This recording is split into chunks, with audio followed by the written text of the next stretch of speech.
Thank you. Thank you. It is a great honor to be with you because in this room and on the screen from Ashraf 3 and on the screen from the streets of Tehran and in the presence of your great elected leader, Maryam Rajavi, I see the future of a free Iran. But it will require a great deal of work. And I'm here because I'm ready to work with you to achieve that end, to achieve change in Iran, a democratic future for that country, but a country in which there is justice, in which those who have committed these crimes will face the victims and survivors and be held to account. We meet today at a time when the Iranian judiciary, this regime's judiciary, is committing a torrent of executions. In 2023, 850 people were hanged. In 2024, it was almost 1,000. In this seventh month of 2025, the number has reached 700. And if that rate continues, it'll be a new record in this decade. But of course, we all fear that that number could accelerate. But we're not talking here about numbers. We're speaking of individuals. I saw earlier today here in pictures that people held in their hands and outside the hall, the photos of Behrouz Hassani and Mahdi Hassani, who were executed, hanged, just this Sunday morning. And all of these hundreds that have been hanged and executed during these last 2 years, they were fathers and mothers, sisters and brothers, sons and daughters. I'm here today, and I think all of us are here today to say that those victims are not forgotten.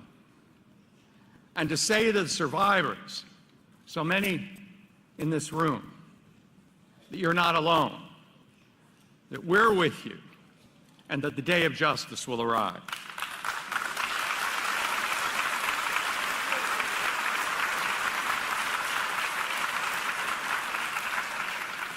Now, we see what this regime is doing. It's not charging anyone for any conduct, any acts of terror. It's charging people for phony crimes like enmity against God or corruption in the earth, based upon confessions elicited under brutal torture that are ridiculous in their facts and found by judges after trials of only minutes. What the regime is doing is trying to suppress dissent, trying to suppress the pent-up desire for change in Iran, trying to put people in fear, trying to terrorize its own population. And now we fear that it could accelerate, that we be headed for another time like that awful period in 1988, the victims of which we see commemorated outside this hall, when 30,000 men and women, girls and boys, were brutally, judicially murdered by this regime, charging them with holding on to beliefs, when the only belief that they held on was the idea that Iran could be a normal country, a country in which its people could decide how they would be ruled. Now we're hearing from the Fars news agency, the news arm of the Islamic Revolutionary Guard Corps, in an editorial 2 weeks ago, that those death sentences, those death commissions, were a successful historical experience. Well, that experience, those crimes, then and now, are crimes against humanity.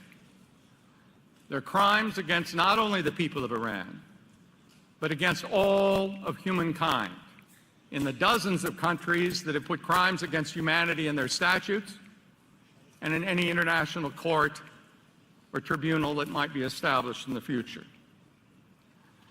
I come here because I'm an individual that's been involved in prosecuting those cases. I came from the United States, a prosecutor, a U.S. attorney like Mayor Giuliani. And we put bad guys away in Iowa, too. You may have had more of them in New York. I do remember your visit to my office in '97 when I was U.S. attorney. But I left there in 2001 and went to the Rwanda Tribunal to prosecute those responsible for the murder of 800,000 men, women, and children in a period of only 100 days. I went from there to the Sierra Leone Special Court to prosecute the president of the neighboring country that has supported a vicious campaign of terror against the neighboring country, killing more than 50,000 people, amputating thousands of arms and legs, and committing horrendous acts of sexual violence. We were able to succeed in those courts because of a commitment, because of the resources, because we were able to marshal the support of the international community to support what we were doing. It's not easy, but it can be done in the case of Iran as well.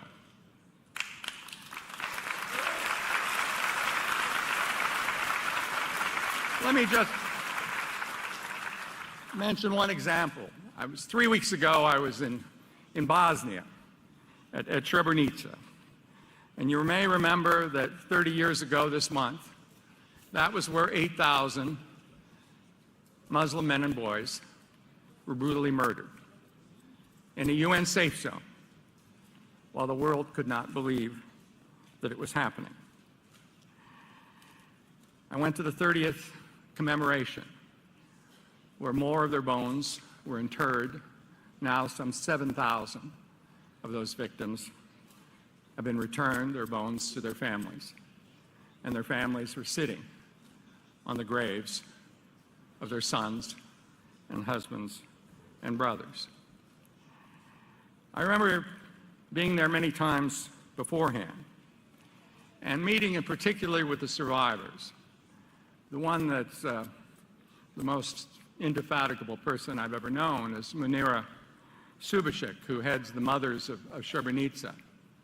She lost her husband, she lost her sons, she lost 22 members of her extended family, and began an international campaign to find and to identify their remains and to hold the perpetrators to justice.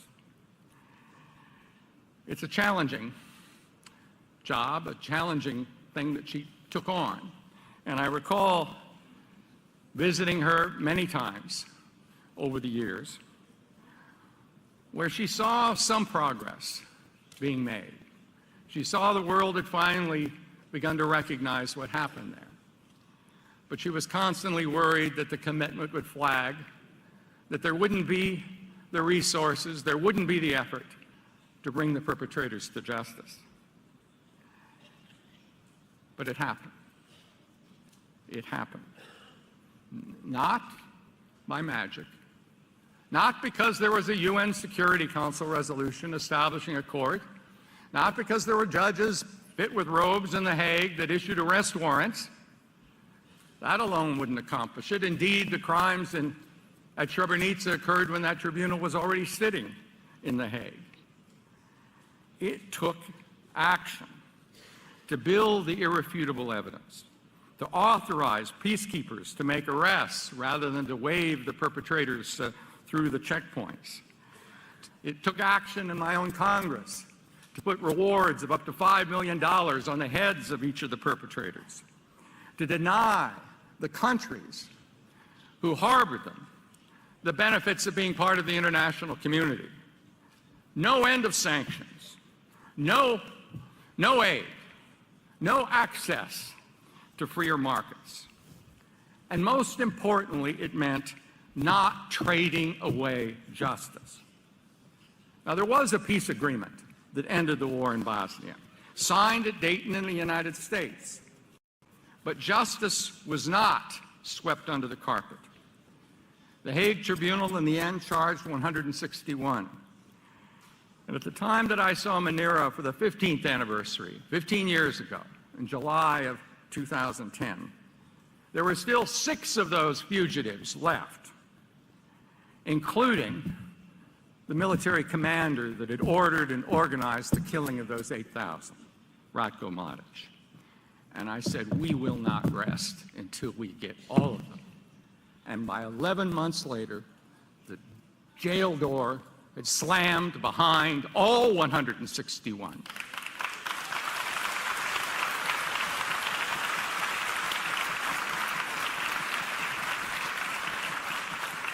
And today, Ratko Mladic is serving a life sentence after a trial where those victims and survivors, including Manera, were able to testify. As I said, similar things happened in Rwanda and in Sierra Leone, where we finally brought the president of the neighboring country to trial, thanks to the intervention of President Bush. But those were situations where there was a tribunal to go to. But even where there is no tribunal, justice is now possible. Deeply involved in the situation in Syria, a regime that survived as long as it did because of the support from Iran and from Russia.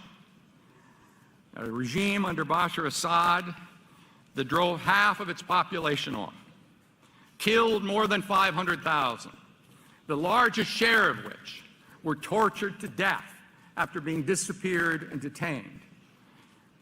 130,000 are still missing, with their families in Damascus and Aleppo and Homs and elsewhere, not knowing yet whether their sons and their daughters, their husbands, their brothers or sisters are in the some 257 mass graves that have been identified.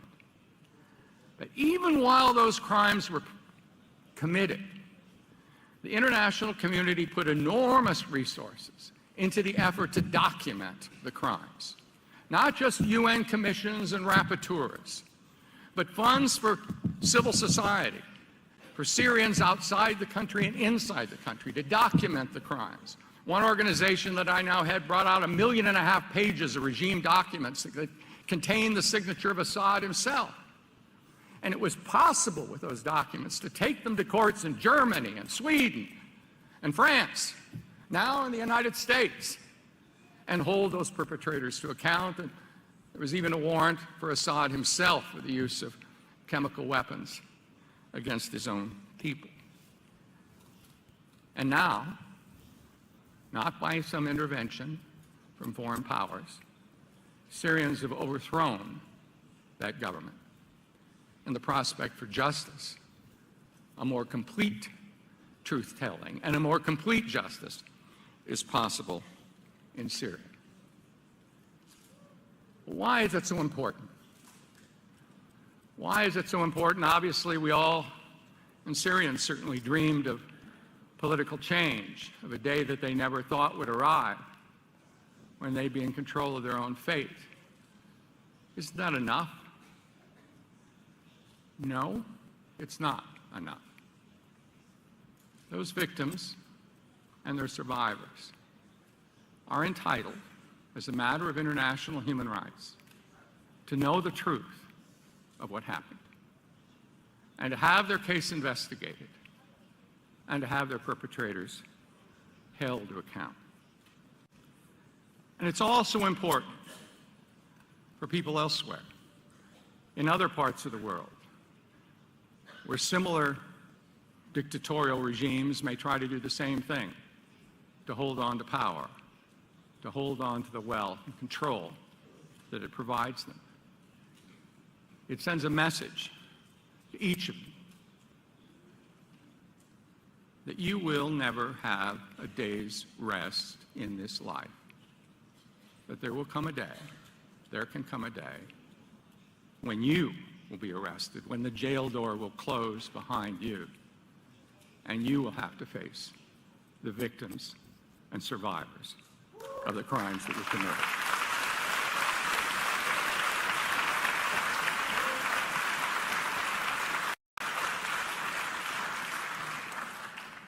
What's needed?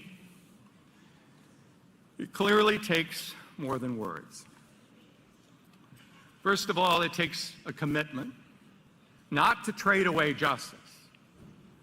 I mean, one could sadly imagine that if the regime today said, oh, we'll forget enrichment, people would forget about justice. That can't be the result. We've had in the past moderate-sounding leaders in Iran, and they said, we'll make changes. You just have to help us stay in power. That's not an offer. That's not an offer that can be accepted. There has to be justice. It also takes the kind of thing that we've had in Syria. More than UN commissions, more than the great special rapporteur that wrote the report and found that these were international crimes that were committed in 1988, and that was an extremely important declaration to come from the international community. More than the fact-finding mission established by the Human Rights Council. They will write reports. But as I know as a prosecutor, when it comes to actually holding people to account, you can't just put in a report and say he's guilty. You need evidence that meets judicial standards. You need to be able to identify the perpetrators that are available. You need to find the people that are traveling internationally. You need to find those actors that are non-Iranian, that are assisting this regime, whether they're persons or companies that are making these crimes happen. And you need to have evidence to hold them to account.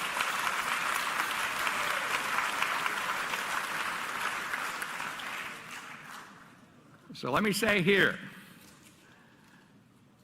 that we need is a campaign that you've waged for political change, but a campaign for justice, to bring this to the highest level on the agenda of the international community, to insist on the effort for justice, for the development of evidence, for the pursuit of the perpetrators, for cooperation between countries so that one is found in a country that doesn't have jurisdiction or capacity, he'll be extradited to another.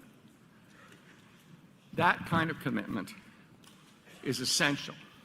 And the signaling of that commitment is essential to preventing the crimes of 1988 from being committed again in this decade.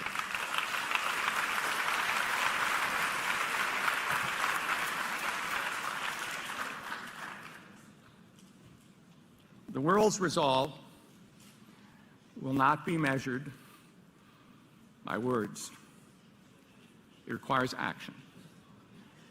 And let us begin here this action for justice. Then we can see a future in which the victims and survivors of the crimes that affected everyone in this room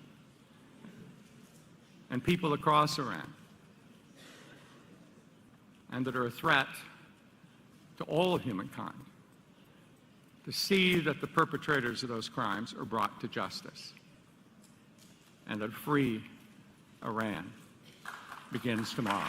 Thank you.